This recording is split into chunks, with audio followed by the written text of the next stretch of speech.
Our story kicks off in April, that classic back-to-school time in Korea. The teacher announces, "We have a new student. Please introduce yourself." Enter Park Mina. She's beaming, totally pretty, and as soon as she says her name and does that cute little bow, the whole class is melting. Students are clapping, whispering, "She's gorgeous!" And the teacher tells everyone to look out for her and be nice. Mina thinks to herself, relieved, "Oh, I'm so happy everyone looks bright and friendly. Phew."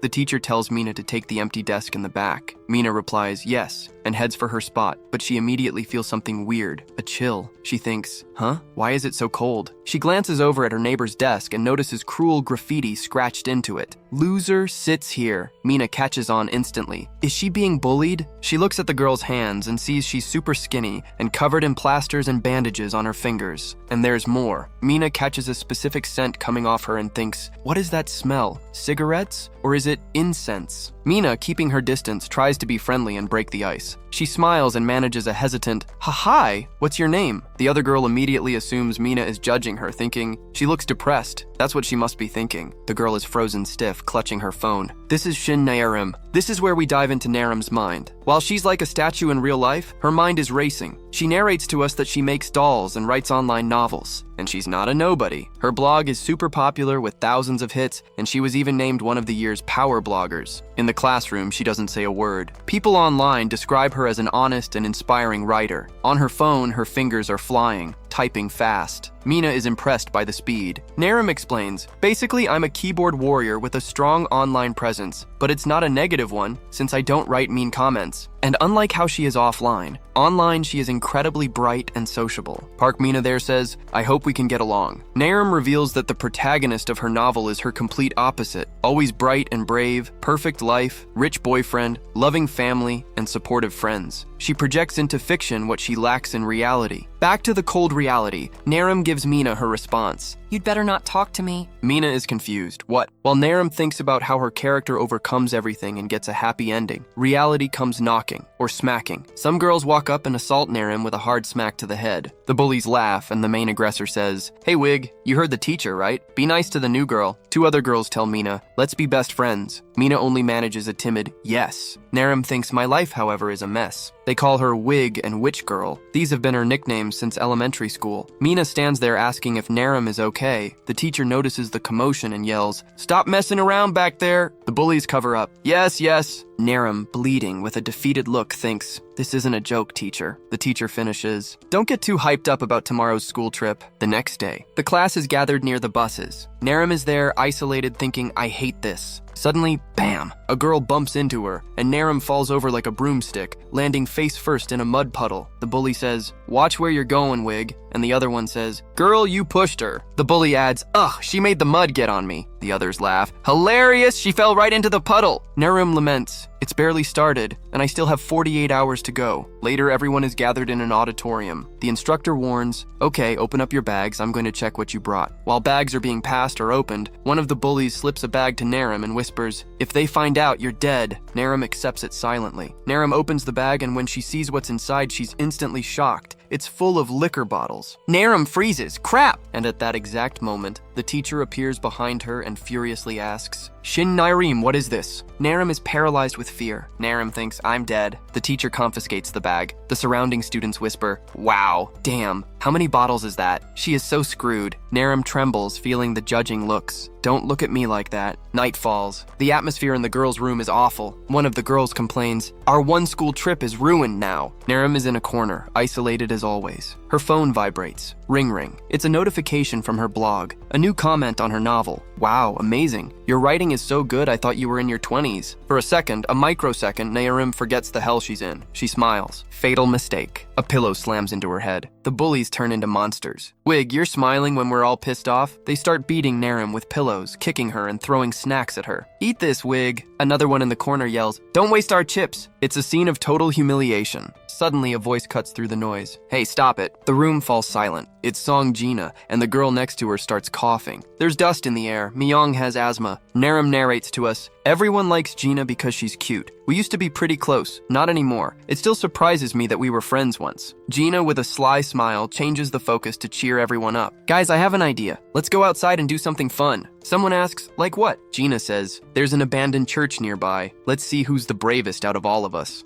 The group stops in front of the church, and the vibe is straight up horror movie. It's this old building, cross on top, everything pitch black. One of them blurts out, "What if there's a real ghost? Let's just go back." But the leader, Gina, can't resist being toxic. She turns and says, "What are you scared of? I mean, Shin Narim's mom is a shaman." Narim freezes. You can see the trauma in her eyes. She thinks, "Yeah, my mom's a shaman. That's why they call me Witch Girl. But I'm not the shaman. My mom is." She's terrified too. Gina, pretending she's brave, goes, "This is nothing. It's just dark, you cowards." Narim thinks, "Come on, Gina, your voice is shaking. You're scared too." Out of nowhere, a loud noise comes from inside. The girls scream, huddle together, trying to figure out what it was. One points. The sound, it came from there. That cabinet. Instead of leaving, Song Gina shoves Narim hard toward the noise. Narim crashes onto the dirty floor. From the back, Gina orders, "Go open it, Shin Narim." Narim's trembling, bleeding. She gets up, looks at the cabinet, and sees something that chills her blood, a talisman inside the church. Weird. She remembers her mom's warning, "Don't remove that carelessly." She hesitates, but the bully's pressure is worse than the fear of the supernatural. Gina threatens, "Open it before I hit you again." Another bully laughs, "Hey, what if something's really inside? Whatever it is will run away after seeing her face, haha." With no way out, thinking, "My life can't get worse than this," Narim makes her choice. Even knowing tearing the talisman could curse her, she grabs the paper. She rips the seal and the doors creak open. What's inside? A monster? A demon? No. Narim's jaw drops. Whoa. Inside, surrounded by white lilies, is an insanely handsome man, arms crossed like he's lying in a coffin. The bullies in the back are confused. What the hell is that? Is that a man? That's a person? Suddenly the body slides forward. It falls right on top of Narim. The bullies see a pale, motionless body lying on her. They freak out and bolt. What the hell was that? That was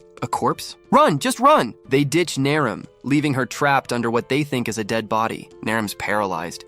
It's a corpse? Murdered like in the movies? She tries to push him off, but he doesn't move. Ugh, he's so heavy! Then it's his hand lifts her. The guy's on top of her, face close to her neck, and he says, "You smell really delicious." He squeezes her arm. Narim's totally confused. He calmly asks, "Can I take a bite of you?" Her reaction is priceless. She doesn't think vampire, she thinks, "A creep?" He sees the blood on her injured arm. He grabs it, trembling, and he licks the blood. He runs his tongue over the open wound. His face lights up like he just had the best dessert ever. You're really delicate. Narim's not sticking around to be dinner, or worse in her mind. She kicks the vampire hard in the face. The guy's stunned. Narim seizes the chance, gets up and runs like there's no tomorrow, yelling for help. "Somebody help!" The vampire sits on the floor groaning. "Ow," he mutters. "Skinny but stronger than I thought." He wipes the blood from his mouth, eyes predatory and intrigued. Huh? Meanwhile, Narim's sprinting through the dark forest, panting, thinking she escaped. But then we see an incredible visual detail. A red thread of energy shoots out from the church, chasing her. It latches onto her leg as she runs. The next day. The vibe is pure moral hangover. The students are dragging themselves around the woods like zombies. The teacher lets them go. "All right, free time, guys. Be back here at 6. While the class cheers and starts planning the night party, we're staying up all night. Narim is stuck in survival mode. She walks heavy, depressed, thinking, "Phew, just gotta survive one more day." But Narim's got a bigger problem than boredom. Remember that red thread from the church? Yeah, it's still there. She looks at her leg and thinks, what is this thing since yesterday? It's freaky. It cuts through everything. Trees, people, objects, totally untouchable by the physical world. And the worst part? She has no clue what's on the other end. She tries to play it off, walking all crooked, shaking her leg to see if it'll come loose. She wonders, can I rip this off? Of course, the snakes, her classmates, are watching. They can't see the thread, so all they see is Narim acting weird. What's wrong with her? She's creeping me out. What if she's actually possessed by a ghost? Her witch girl reputation just keeps growing. Suddenly, something hits Narim. She grabs her head. Ow. And here they come, the cruel giggles. Stop trying to get attention. Don't be mean, she just needs a little attention. Narim boils inside. She shoots them a death glare. In her mind, she screams, so rude and shallow. But in real life, when Songjina notices the glare and barks, "What are you looking at?" Narim shrinks. She can't say a word. Gina takes advantage. "Wig, go buy me a drink, I'm thirsty." She even pokes Narim's head with her finger. Narim stays quiet, and another bully chimes in. "Answer! Cat got your tongue?" Gina's friend laughs. "Don't worry, she'll do whatever you ask anyway, so stupid and obedient." Narim walks off, defeated, heading to buy the drinks. She thinks, my self-esteem just hit rock bottom. The red thread is still there. She gets to the little shop. Holding the soda cans, she sighs. She starts daydreaming. In her head, she's a samurai, a martial artist. I wish I could fight, like in movies or anime. She imagines slicing the bullies with a katana. Epic. Back to reality, she decides she won't let it slide. She grabs a soda can and starts shaking it hard. The plan? If she touches me again, she's getting a taste of my... She preps the pressurized can like a grenade and, bam, accidentally smacks it right into the face of a guy walking by. A tall, red-haired dude covered in piercings. Narum freezes. Crap, says sorry. The guy's cocky, he wipes his face. What the hell? Shouldn't you be apologizing properly to me? He scans her up and down. Narum's trembling, clutching the cans to her chest. Then his expression changes. He points at her. Wait, you're Narum, right? It's me, Hyo-yeol. Narum's confused. Hyo-yeol? Lee Hyo-yeol? The guy grins wide and pulls her into a bear hug. It's been so long, 3 years already? Quick flashback. 3 years ago, Hyo-yeol was a short, chubby kid with a runny nose, always calling her Nuna, big sis in Korean. Now, the dude's a giant, 6 feet tall, while Narum's barely 5'3". He teases her, "Sis, what happened to you? You shrank!" Narum thinks, how did he get so tall? He adds, you still look depressed with that long hair. Narum thinks, don't mock me with that smug smile. He was way calmer as a kid. While they're catching up, you came on the school trip too? Hyo-yeol's friends are hitting on Gina's group, lying about being older, saying they're college students. Stuff like, we're from Seoul University, already planning a group hangout. Gina plays hard to get. Nah, thanks, we're fine alone. We can't look desperate, gotta reject them at least once. But then Hyo-yeol grabs his buddy by the neck and ruins the act. College students? Shut up! Gina recognizes his face. Lily Hyo-yeol, how? Her friends start drooling, thinking he looks like a model. He goes, Gina's here too? Her friends are confused. Wait, you guys know each other? Gina whispers, pale. Yeah. She drops the bomb. He's the pastor's son. What? But he looks like a total punk. And the worst part, they're all middle schoolers, younger than us. Hyo-yeol, shameless, flashing peace signs. Now that we've met, let's have fun, girls. His buddy's sweating bullets, thinking, dating younger guys is trendy these days, even if my friends look kinda old. Hyo-yeol, the oppa from middle school, is all smiles asking, so you girls ready to have some fun? The bullies, led by Gina, try to act grown up. No, we don't date kids. The boys push back, but we look like we're over 20. One of the girls drops the gem, go drink more breast milk, and then adds, most important, there are 4 girls and 5 guys. The math doesn't add up for the bullies, they're 4. Who's the 5th? Hyo-yeol points at Narum. What are you talking about? Don't forget Narum, it's 5 on 5. The bullies are in total shock. The wig? They can't believe he put the witch on their level. Their egos take a fatal hit. Hyo-yeol's friends are like, damn, Hyo-yeol, you know a lot of girls. Hyo-yeol grins. Told you guys you need to start going to church. He invites Narum specifically. Nuna, you should come back to our church. I'll make sure you have a good experience. Now his friends are already planning to show up at church this weekend. Narum thinks he's doing everything he can to recruit new followers. The bullies whisper and laugh. Why would the daughter of a shaman who follows random ghosts go to church? Gina scoffs. Oh, please. The boys are intrigued. Shaman, that's cool. Who? That girl who looks like Sadako? From The Ring. Hyo-yeol launches into a speech about agape, God's unconditional love, and how everyone should be treated equally, whether it's the neighbor or the shaman's daughter. While he's preaching, his basketball teammates, all tall, surround Narum, curious. First time I've seen such a young shaman. Narum thinks, hold up, I'm just the daughter of a shaman. The boys keep going. Nuna, do you really see ghosts? Can you read my fortune, my future? Gina cuts in, trying to drag Hyo-yeol away. Let's go, we need to be back before 6. But he ignores her. Narum Nuna is my partner, and gives her another bear hug. Narum's being crushed, thinking, ugh, he's so hyper. The bullies watch from afar, foaming with rage. They feel like extras in their own movie. How can he be so in a wig, idiot? Well, that's middle schoolers for you. Go play by yourselves. They walk off, and the boys don't get it. Hey, why are they suddenly so mean? Let's have fun. The girls just say, have fun, babies. Hyo-yeol mentions he's on the basketball team. Narum says it figures since they're all so tall. He invites her to watch them play, and she agrees. But Gina won't miss a chance to humiliate Narum. As the group walks, she turns back and whispers, hey Wig, not coming? Find another guy. He's in middle school, aren't you ashamed? Narum lags behind, blushing. She was just listening to a classmate's updates, nothing more. She feels sad. Then Hyo-yeol notices something's wrong. When Narum tries to catch up, he grabs her arm. Wait. He hugs her, types his number, and says, call me if anyone bothers you. I'll beat them all up. The bullies see this and explode with fury. They drag Narum away. Hyo-yeol's left confused. His friends complain, what the hell, only you scored, selfish. And Hyo-yeol repeats, like I always say, go to my church. Back at the dorm, the mood is heavy. Time for payback. So Wig, who do you think you are ignoring us? You were pretty chatty in front of that boy. I thought you didn't talk. Narum thinks, here we go again. Another excuse for witch hunt. She narrates how the bullying works. They don't hit her to avoid leaving marks. They use psychological pressure and isolation. Narim would rather get beaten. At least she'd have proof to report it. They always push her down, saying things like, "We're not on the same level. You're a loser." Being introverted makes Narim the perfect prey, and being the shaman's daughter is the excuse they use to attack. They keep going. Gina says, "That bitch is ignoring us again." Another suggests, "Punch her. Maybe she'll squeak, like those stuffed animals that squeak." They mock Narim's fantasies. "We know you daydream about guys, but a middle schooler?" Narim thinks, "Yeah,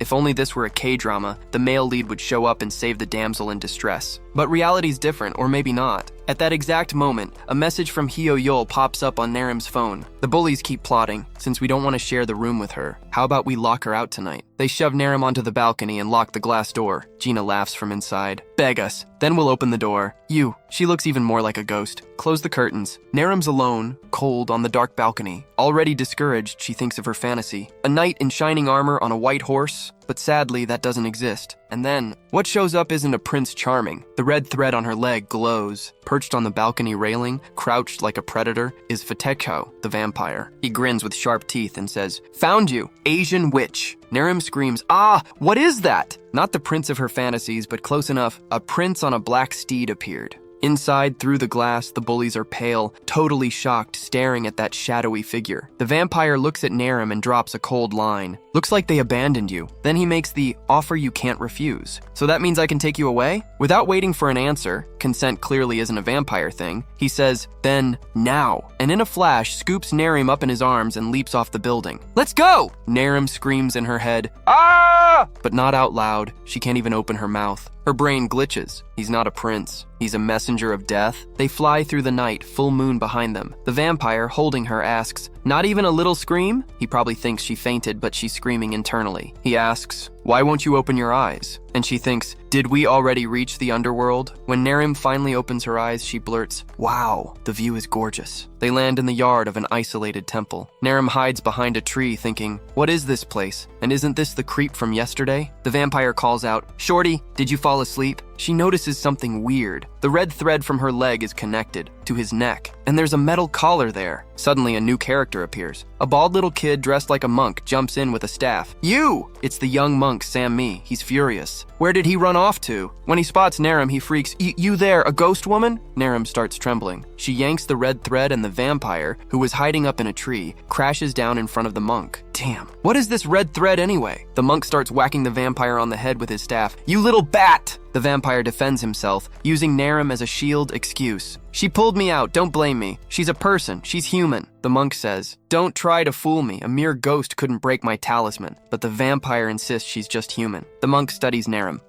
He senses a strong aura and realizes, "You're not ordinary. Nuna, you're a shaman?" Narim denies it, the monk gets mad. "No way, you must be one." Then Narim explains, "My mom's the shaman." The monk beams proudly. "Ha, ha, ha, see, I wasn't wrong, the aura's the same." They introduce themselves. The monk's name is Sam Mi. He exorcises ghosts. Narim thinks, what a weird kid. The monk explains the vampire's backstory. He found the vampire and tried to help him become human, feeding him garlic and mugwort, a nod to the Korean bear-to-woman legend. But the vampire didn't last a week. He killed to get blood. As punishment, the monk locked him in the cabinet. The vampire grumbles he only killed a chicken, but the monk says every life is precious. Narim apologizes. "I didn't know. I shouldn't have broken the seal." She asks if he's a monster, a goblin, or something like that. Most important, do you know how to get rid of this thread? But the monk can't see the thread. Narim tries to explain how it appeared, but gets embarrassed. The vampire explains it formed when he, licked her bloody wound the night before. And not just the thread. The metal collar on his neck appeared at that moment too. Narim and the monk, horrified, think, Dog chain? Sammy thinks for a moment and gives the verdict. A master-servant bond has been formed. Both are shocked. "What?" The monk says there's no use crying over spilled milk. Narim's responsible for him now. "You need to take him with you. Please take care of this troublemaker." Narim panics. "Wait, you said he's some kind of monster!" Sammy corrects. He's not exactly a monster. He pulls the vampire's cheek to show the fangs. He's a Western vampire, drinks human blood. Narim's like, "A vampire?" The monk's solution? Simple. Just think of him as a giant dog. Narim screams in her head, "Don't make it sound so easy. He drinks blood." The monk, tired and without a phone, decides to go to bed and leaves them outside. "I'm sleeping early to train tomorrow. Bye." "Thanks, Nuna." Narim and the vampire are left outside holding bags of garlic, tied together by the red thread of fate, or slavery. Narim has no idea what to do. Suddenly she hears a sob. The vampire is crying, real tears rolling down his face. Naerim, naive, thinks he's crying. He really doesn't want to come with me. She actually feels sorry for him. But then, surprise! Fetecho's expression flips in an instant and he grabs Naerim in a bear hug. He rubs his face against her and says, "Finally found you." Naerim panics as he sniffs her neck.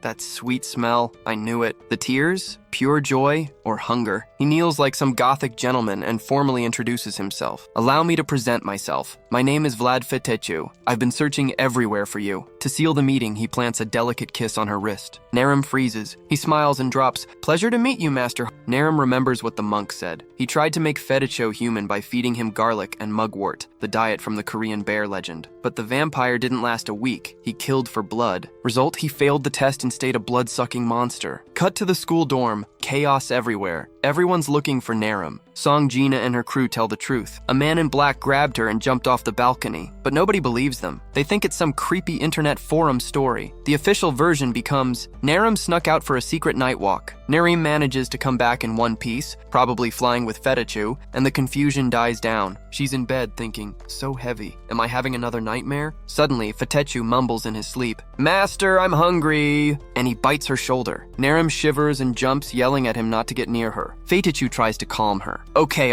I'm a good obedient boy." Then, holding one of her clothes, he says she should clean up the mess. Naerim blushes, embarrassed, and yanks the thread from his neck. It's 2:22 a.m. Both of them are awake, exhausted, and starving. Naerim, trying to solve the thread problem, decides to feed the beast. She grabs the bag the monk gave her and a bowl full of garlic and herbs. Fetechu looks disgusted and trembles. "Haven't you watched movies? Vampires hate garlic." Naerim insists, "You need to turn human. Didn't you say you wanted to disconnect from me?" Fetechu explains the Korean method. Garlic doesn't work on him. He says, "We tried that once. I need something else." She asks what he needs. He smirks, moves closer, and says, "Your blood." He recites the terms of the magic contract. "In exchange for a shaman's blood, I'll become your dog and protect you with my life." Naerim freezes, thinking, "No, parasite, blood-sucking monster." Fetechu ignores her, starts sniffing the wound on her leg, and says, "Just one bite." Naerim doesn't want to, but the vampire insists, "Why not? You want me gone as fast as possible, right? It'll be quick." She's scared of the pain, but he says it's fine. He'll do it in a way that doesn't hurt. What a bizarre conversation. Naerim thinks the same thing.